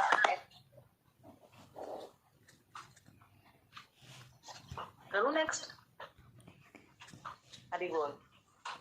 आश्चर्यवत् पश्यति कश्चिदेनम् आश्चर्यवत् वदति तथा च एव च अन्या आश्चर्यवत् च एनम् अन्य शृणोति श्रुत्वापि एनम् वेद न च एव कश्चित्। कोई आत्मा को आश्चर्य से देखता है, कोई इसे आश्चर्य की तरह बताता है, कोई इसे आश्चर्य की तरह सुनता है, किंतु कोई कोई इसके विषय में सुनकर भी कुछ नहीं समझ पाता। तो जो आत्मा है वो हमें दिखाई नहीं देती। जो चीज हमें दिखाई देती है ना, उस चीज को तो हम चलो मान लेते हैं कि हाँ इसकी प्रेजेंस है, लेकिन आत्मा दिखाई नहीं देती। इस वजह से हमें इस पर विश्वास ही नहीं होती कि हाँ हम शरीर नहीं आत्मा है और आत्मा दिव्य है, भगवान की तरह सच्चित आनंद है, इसको कोई जला नहीं सकता, मार नहीं सकता, काट नहीं सकता। तो इस तरह से आत्मा के प्रति आश्चर्य हमारा बना ही रहता है। इसलिए भगवान बता रहे हैं कि आत्मा पे कोई आश्चर्य से इसको देखता है, कोई आश्चर्य की तरह बताता है, कोई आश्चर्य की तरह सुनता है, और कोई कोई सुनकर भी इस पे समझ ही नहीं पाता कि हाँ मैं आत्मा हूँ। तो इस वजह से अज्ञानता के कारण ये स्थूल भौतिक शरीर है, इसी की चेतना रहती है। इस वजह से हम आत्मा की कल्पना ही नहीं कर पाते। क्यों? क्योंकि बचपन से हमें किसी ने बताया ही नहीं। हमारा बचपन से हमें बता देते कि आपका ये नाम है, ये आपके माता पिता हैं, आपको इनके लिए ये करना है, ये आपके लिए ये कर रहे हैं। तो हम उसी तरीके से चलते हैं ना, जिस तरीके से हमें ज्ञान दिया जाता है बचपन से। लेकिन किसी ने हमें ज्ञान आत्मा का तो दिया ही नहीं। जिनको देना चाहिए था उनको खुद को भी नहीं पता था, वो कैसे देते। तो भगवान यहाँ बता रहे हैं कि आत्मा जो है ना उसको समझना बड़ा मुश्किल है, लेकिन इसको हम कैसे समझ सकते हैं? प्रभुपाद बता रहे हैं सबसे आसान उपाय और भगवत गीता के उपदेशों को ग्रहण कर लिया जाए। लेकिन उपदेशों को ग्रहण करने के लिए इस जन्म और पिछले जन्मों की तपस्या जरूरी है। बिना तपस्या किए, बिना, जैसे श्लोक आया था ना कि अर्जुन में ऐसे गुण हैं कि वो ज्ञान के पद तक उठ सकता है, तो वो वाले इंद्रिय संयम के जो गुण हैं और ये सब चीजें होनी चाहिए। अदरवाइज हम इस भगवत गीता के उपदेशों को ग्रहण नहीं कर पाएंगे। इसके लिए शुद्ध भक्तों की अहेतु की कृपा चाहिए। जी। देहि नित्यं वद्यो अयम देहि सर्वस्य भारत तस्मात् सर्वाणि भूतानि न त्वं शोचितुम अर्हसि। हे भरतवंशी, शरीर में रहने वाले देही का यानी कि आत्मा का कभी वध नहीं किया जा सकता, अतः तुम्हें किसी भी जीव के लिए शोक करने की आवश्यकता नहीं है। तो भगवान कह रहे तुम शोक मत करो। तो भगवान यहाँ पर आत्मा के बारे में ज्ञान अब समाप्त कर देंगे और आगे अभी बहुत सारे हमें बता दिया, अर्जुन को बता दिया कि तुम शरीर नहीं, तुम आत्मा हो। आत्मा में ये क्वालिटीज है, शरीर खत्म होगा, शरीर दोबारा मिल जाएगा, यह वस्त्र के समान है। जैसे हम पुराने वस्त्रों को छोड़ते हैं, भगवान आगे कर्म के बारे में बताएगा तुम्हें करना क्या है। भगवान क्षत्रिय होने के नाते जो अर्जुन को यहाँ से व्यय से मुक्त कर रहे थे कि भीष्म पितामह और गुरु द्रोण मर भी जाएंगे, लेकिन तुम अपने कर्तव्य से मुक्त नहीं होना चाहिए, तुम्हें अपने ड्यूटीज को पूरा करना चाहिए। और इसलिए, लेकिन यहाँ प्रभुपाद एक बात और कह रहे हैं कि कभी कभी क्या होता है कि हम अपनी ड्यूटीज के लिए युद्ध आदि में हिस्सा करते हैं। एक सिपाही होता है, बॉर्डर पे हिस्सा करता है, लेकिन उसको वैसे सामान्य हिस्सा के लिए प्रोत्साहित नहीं किया जाता। लेकिन क्या होता है, जब जरूरी होता है, ड्यूटीज होती है, कर्तव्य है, सिपाही को जाना है, बॉर्डर पे युद्ध करना है, तो वो उससे मना भी नहीं कर सकता। ऐसे आवश्यकता को भगवान की आज्ञा मानकर उचित ठहराया जा सकता है, स्वेच्छा से नहीं। अगर हम अपनी मर्जी से कोई कार्य करेंगे, अगर हम ये मान ले जो उपदेश अर्जुन को दे रहे हैं भगवान, वही उपदेश हम किसी व्यक्ति को मानने के लिए करें कि अरे कोई बात नहीं, इसकी आत्मा तो हमेशा स्थायी है, अगुलनशील, परिवर्तनशील, नित्य, शाश्वत, पुराण, सनातन है, चलो मैं इसको मार देता हूँ। तो यहाँ प्रॉपर क्लियर कह रहे हैं कि हमें कोई भी अथॉरिटी नहीं कह रही तब तक हम किसी का वध नहीं कर सकते। लेकिन जहाँ हमारी ड्यूटीज है, यानी कि जो सैनिक है, अगर वो कहीं बॉर्डर पे किसी का वध करेगा, कोई सजा नहीं मिलेगी, उसे फौज मेडल मिलेगा। लेकिन वही सैनिक जब अपने गांव में आकर किसी का वध करेगा तो उसे पनिशमेंट भी मिलेगी। यहाँ भगवान कृष्ण कह रहे हैं अर्जुन को, इसीलिए अर्जुन से कह रहे हैं कि तुम्हें शोक नहीं करना चाहिए, तुम्हें युद्ध करना चाहिए। नेक्स्ट आप ही करिए, नेक्स्ट 2 मिनट। ठीक है। स्वधर्म अपि च वेक्ष्यम न किम पतितुम अर्हसि धर्माति युद्धाश्रयो अतः क्षत्रियस्य न विद्यते। क्षत्रिय होने के नाते तो अब आत्मा परमात्मा का ज्ञान भगवान समाप्त करके अब उसके क्षत्रिय धर्म के बारे में, उसकी ड्यूटीज के बारे में भगवान बता रहे हैं। क्षत्रिय होने के नाते अपने विशिष्ट धर्म का विचार करते हुए तुम्हें जानना चाहिए धर्म के लिए युद्ध से बढ़कर तुम्हारे लिए अन्य कार्य कोई भी नहीं, क्योंकि तुम क्षत्रिय हो, इसलिए तुम्हें युद्ध करना चाहिए। अतः तुम्हें संकोच करने की आवश्यकता नहीं है।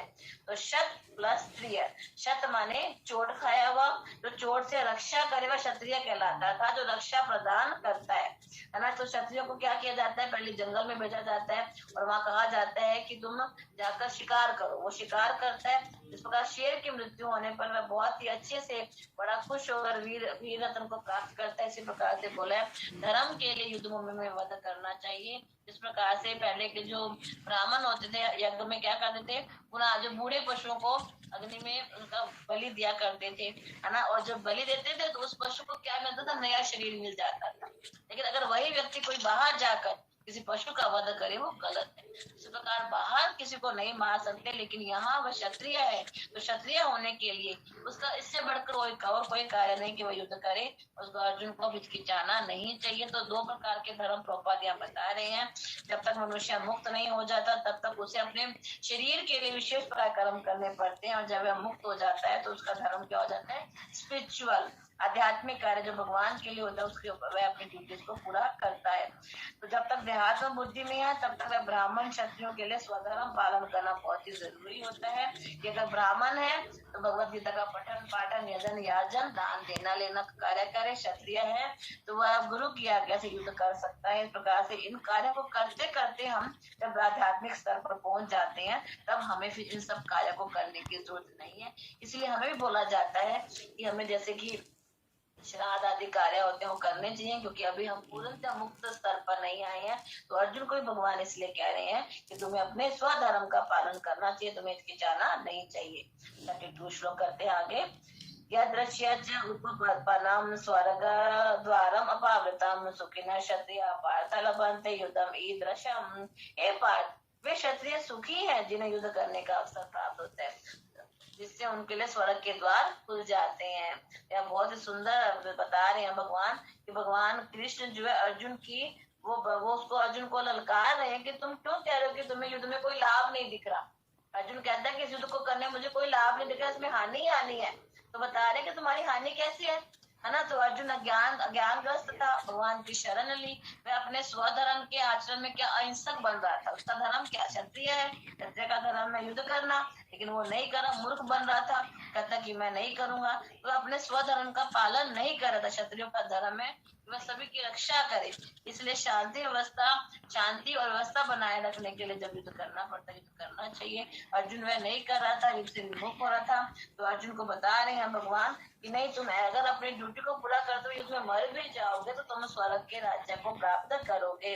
यदि वह शत्रु को जीतता है तो उसको राज्य मिल जाएगा, एक शत्रु सम्राट बन जाएगा, और यदि युद्ध में मर भी जाएगा तो स्वर्ग के द्वार उसके लिए खुले हैं। इस प्रकार से उसे युद्ध करने में लाभ ही लाभ है। अर्जुन कहता है कि मुझे लाभ क्या युद्ध करने में, भगवान बता रहे हैं कि युद्ध करने में तुम्हें लाभ ही लाभ मिलेगा।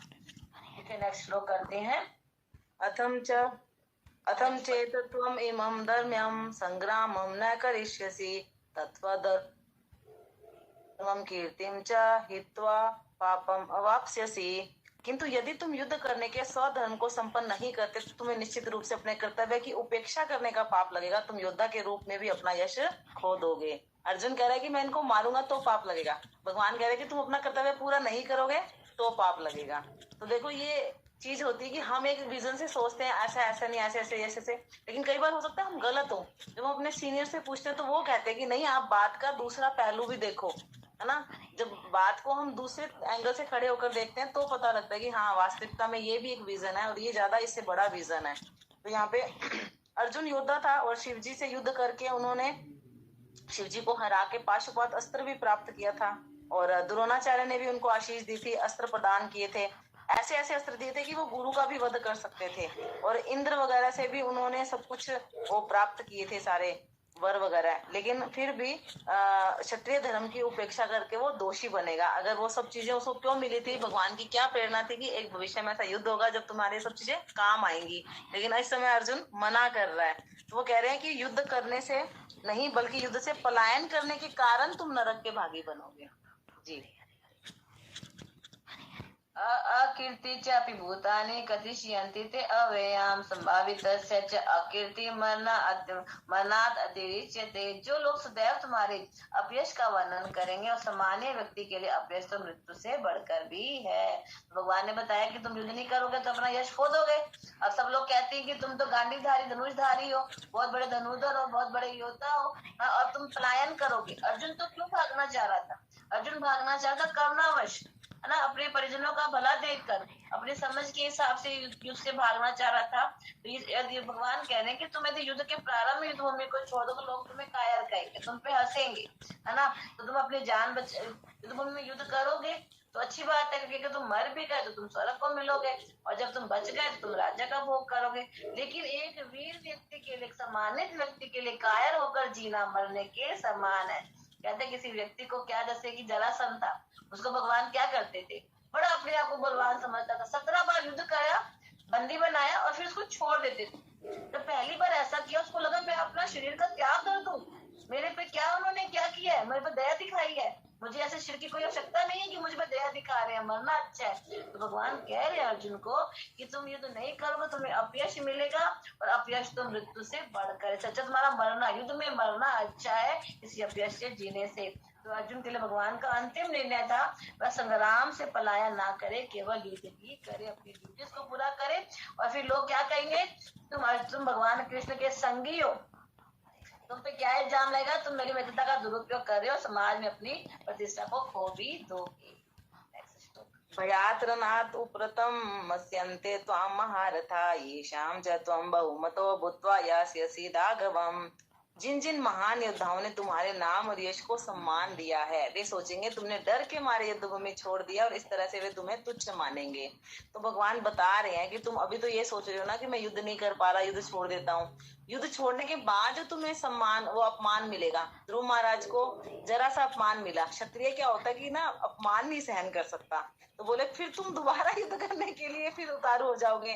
अभी तो तुम्हें लग रहा है कि हाँ तुम युद्ध ना करके भिक्षा मांग लो, लेकिन जब लोग तुम्हें अपमानित करेंगे, क्योंकि दुर्योधन, कर्ण और ये सब क्या कहेंगे, वो ये नहीं कहेंगे कि तुमने इनके ऊपर दया करके इस युद्ध को छोड़ा है, वो ये कहेंगे कि तुमने अपने प्राणों के भय से युद्ध भूमि छोड़ी है। तो इससे तुम्हारा जो सम्मान है वो धूल में मिल जाएगा, और जब तुम्हारा इतना अपमान होगा, इतना अपमान होगा, तब तुम शस्त्र उठा के कहोगे हाँ अब मैं युद्ध करता हूँ। तो अभी जब वो परिस्थितियां बनी हुई हैं, सब कुछ हो गया है, उसमें तुम पीछे हट रहे हो, लेकिन यही काम तुम्हें फिर बाद में मजबूर होके दोबारा करना ही पड़ेगा। तो भगवान बता रहे हैं कि अब भी कर लो, ज्यादा अच्छा है। हरे कृष्ण।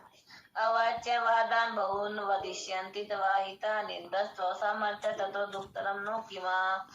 तुम्हारे शत्रु अनेक प्रकार के कटु शब्दों से तुम्हारा वर्णन करेंगे और तुम्हारी सामर्थ्य का उपहास करेंगे, तुम्हारे लिए इससे दुखदाई और क्या हो सकता है।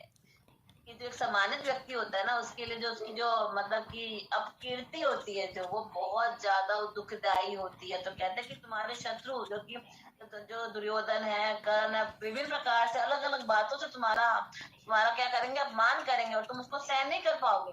एक मनुष्य का स्वभाव होता है सतोगुणी, रजोगुणी, तमोगुणी, वो स्वभाव उसे कार्य करना ही पड़ता है। कि अर्जुन चलो इस समय तुम्हें दया भाव आ रहा है, करुणा भाव आ रहा है, तुम युद्ध नहीं करोगे, लेकिन जब तुम भिक्षा मांगने जाओगे, जंगल में चले जाओगे, है ना, जीवन व्यतीत हो, तब तुम्हें गुस्सा आएगा, तुम्हें पुरानी बातें याद आएंगी और तुम फिर दोबारा युद्ध के लिए आओगे। तो क्यों ना अभी युद्ध करके तुम क्या करो, अपनी जो यश को उसको वापस बनाए रखो।